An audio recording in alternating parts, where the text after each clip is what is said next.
This whole show is about what happens when you're driving down the interstate and you look way off to your left and you see that tiny little dusty community. Picture Luke Skywalker and Han Solo in a 70s muscle car with chainsaws in the trunk, cruising across this American landscape. And our show turns left and drives out there, kicks up the dust, and explores it. We show you the demons, we show you the spirits, the ghosts, the, whatever it may be, and we attack them head on. These are just two American guys that are running around trying to, help out their fellow countrymen and, do whatever they can do.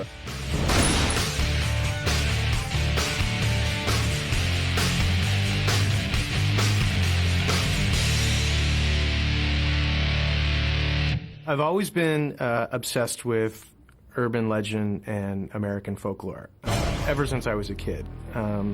There was a book, I think I even remember reading in 4th grade, which was just urban legends for kids, just these gross little stories. And I mean, I can trace it back from that time on. Horror movies I've just always been into. And I've just always sort of loved the genre.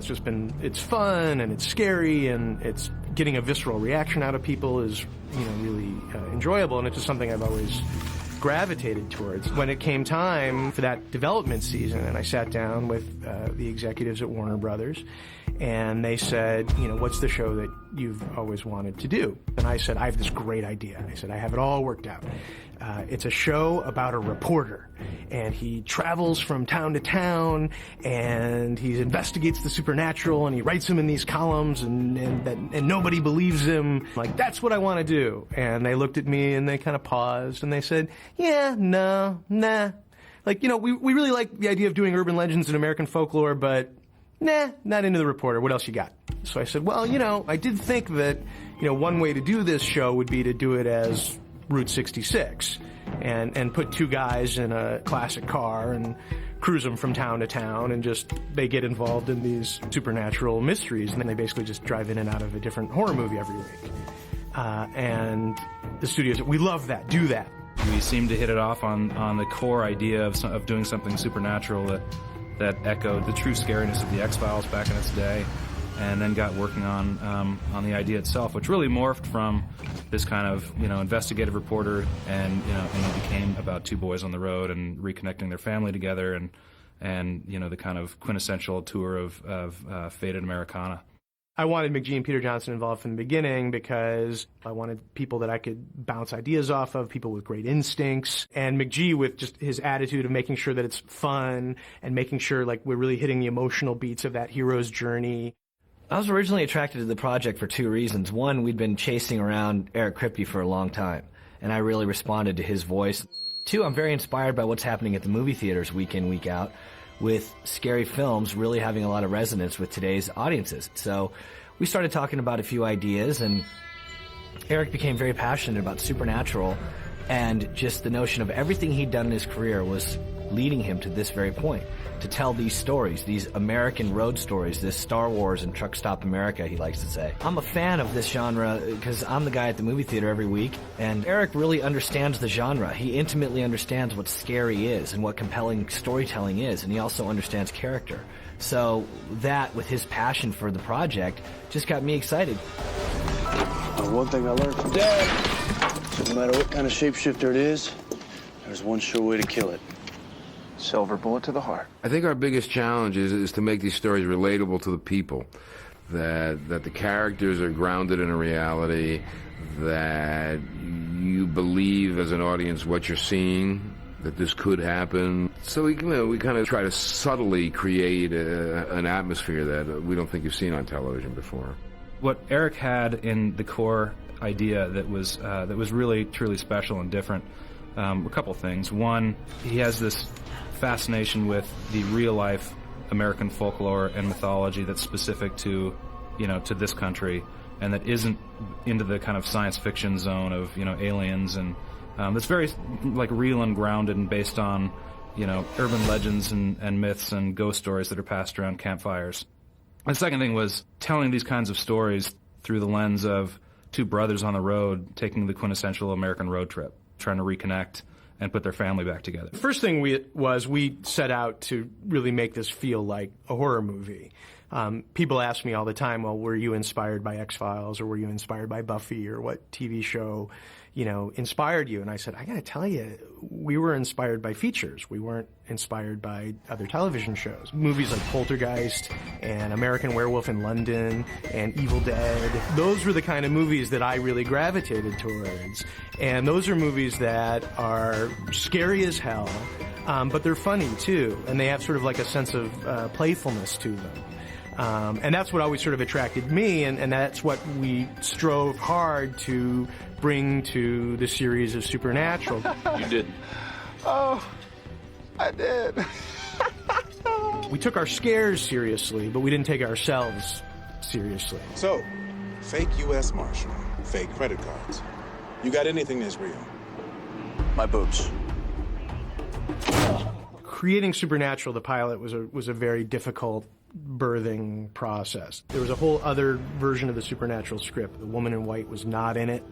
Dad died in the teaser.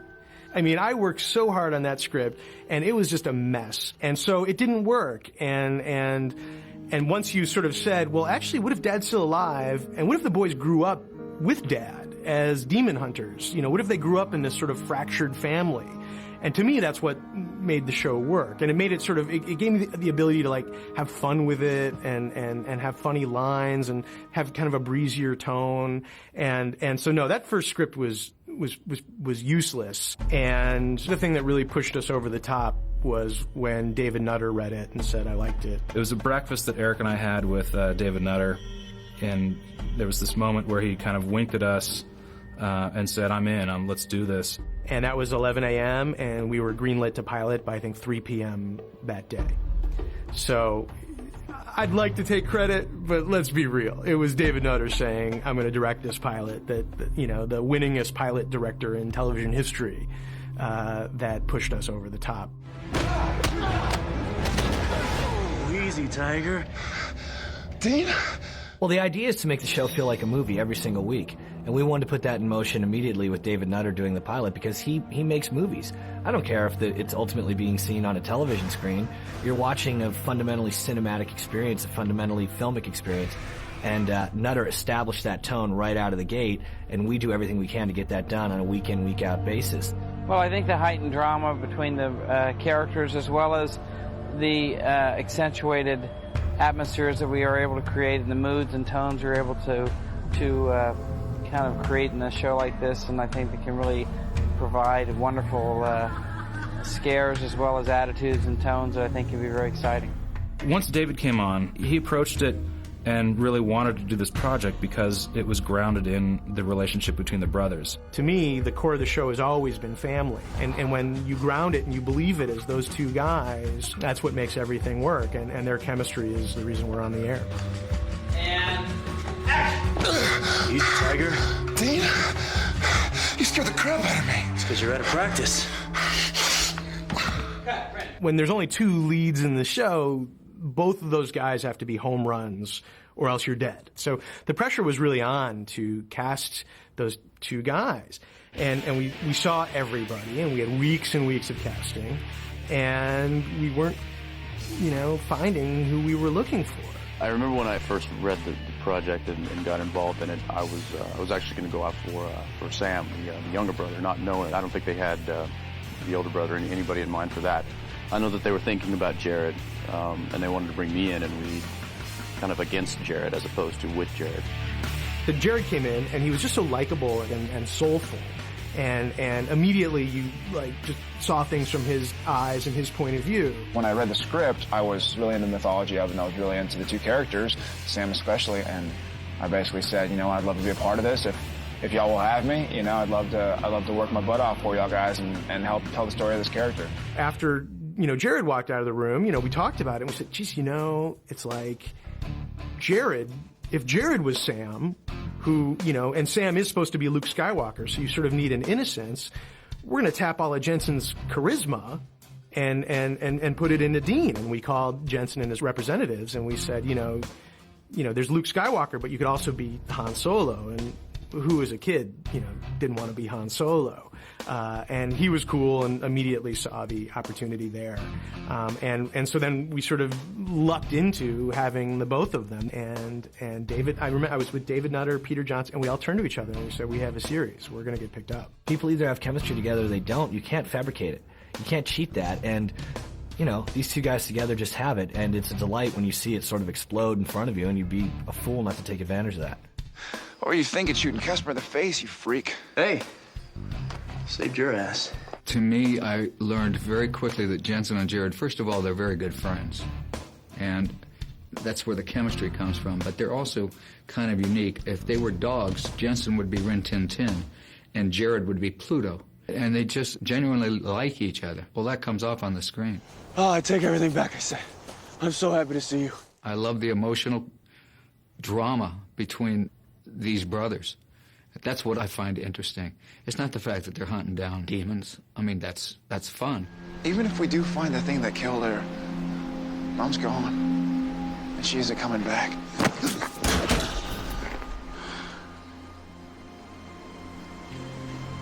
Don't talk about her like that. I think the show is going into a very real emotional world where we're really getting to see the dynamics of two brothers. Sam wants to be in school. Dean wants to be out on the road, and that's just the surface of it. And then you begin to develop and understand all the underlying subtext as the series evolves. All right, look, I know how you feel. Do you? How old were you when Mom died? 4? Just died 6 months ago. How the hell would you know how I feel? The show is very, very difficult to produce. It's difficult to produce because you're moving so fast, and you want it to be feature film quality, and you need it to have action. It's probably, production-wise, the hardest thing I've ever been involved with. And every week is a different horror movie, so you're faced with a different set of challenges every week. Not only, does the look have to be carefully determined, but there has to be stunts, and there has to be CG, and there has to be prosthetic effects. Producers and writers and directors on this show really want to use visual effects as a means to further the story. And this sort of series for a visual effects person, it's like a piece of candy. You want to be part of it. Every episode, you're going to have to come up with a new way of, killing the monster or having it escape or creating its powers or whatever. And it's always a challenge to show just enough effect to keep the story going and keep it scary. The overall look is just kind of creepy, I mean, it's noirish. It's like, there's a lot of like very sourcey things. It's like shadowy, It always has to have an element of surprise. But, with that, it's very moody. I think, dramatic and moody is like what we are from the first frame to the last frame. It's been the most collaborative show I've ever been on as far as just positive reinforcement, especially like coming from Eric. I mean, we email all the time, and Eric, what about this? And if he doesn't like it, it's not going to happen, and that's cool. But there's so many of the times that he says, that's great, man, just go for it. Very early on, it was a lot of meetings between Eric and myself and Bob and the creative people, and like, where do you go? Because the show could go in a number of different directions. It's hard to write a 1-hour movie every week. Really, you start with, why is that scary? Who are we scaring? Who are we saving? And then just go from there. We're always saying in the room when we're breaking stories, okay, we're going to do vampires, for example. How is the supernatural version of vampires? So not only does it motivate me, not only does it make it more exciting as a writer or a filmmaker to come into it and say, okay, yes, I've done this kind of monster, how can I do it in a new way? But it also makes our show special. We also spend a tremendous amount of time on Amazon.com ordering every book ever written about urban legends, and we're on Google like 2 or 3 hours a day, right. a lot of the time, looking for good urban legends and good horror stories. The urban legend about, the hanging boyfriend, which opens Hookman. seeing Bloody Mary, come to life. All of these, gory little stories that I always loved, and being able to tell them. And as we bring all of these sort of brilliant, passionate minds to the table, and it becomes not just my vision, but their vision too. That yours? Yeah. Nice car. In terms of the muscle car, in terms of the 67 Impala, it was funny. The first draft of the script, it was a 65 Mustang. My next door neighbor pimps out rides for a living. Like, that's what the guy does. And he tricks out classic automobiles. And he happened to be outside, and I was outside, and I said, hey man, let me ask you a question. I'm writing this script, and the guys are, supposed to be in this muscle car cruising around the country, and I'm thinking like a 65 Mustang. And I was like, what do you think? He said, oh yeah, 65 Mustang's perfect if you're a And I said, oh, well, I can't use that. Then, what car should I use? And without hesitation, he said 67 Chevy Impala, because you could fit a body in that trunk. And I went immediately online and I saw a photo of it. I said, oh yeah, that's the car. We kept saying, like, what we want is a car that when it pulls up next to you at a stoplight, you lock the door. Like, we wanted like a scary looking, car. And the Impala has really become, it's the third character to the show. I swear, man, you gotta update your cassette tape collection. Why? Well, for one, they're cassette tapes. And two, Black Sabbath, Motorhead, Metallica. It's the greatest hits of mullet rock. The voice of the show is classic rock and just sort of, dirty, dusty rock and roll that you put on in a cassette. I really wanted this vibe of classic Americana, and classic rock is a huge factor of that. This is a very important phrase, so I want you to repeat it back to me one more time. Zeppelin rules. That's right, up high. And to me, it was such an important part of the show that they listened to that music. It was very clear from the get-go that we were going to have like Zeppelin and AC/DC and Ozzy Osbourne and Black Sabbath and Metallica, all bands that I really love. Sam is pointing through Dean's tapes, like saying, like, hey, look, here's the soundtrack of the show on camera, so you can't use anything else. It fell right in with, driving the 67 Chevy and these blue-collar guys listening to AC/DC and stuff. It fit, and I was excited about it. It just seems to work for the show, and it feels kind of tough, and it feels kind of cool, and it's not disposable, and it stood the test of time. And these are stories that have stood the test of time. So between that and, Eric's love for it and my love for headbanging, we decided this was the way to go.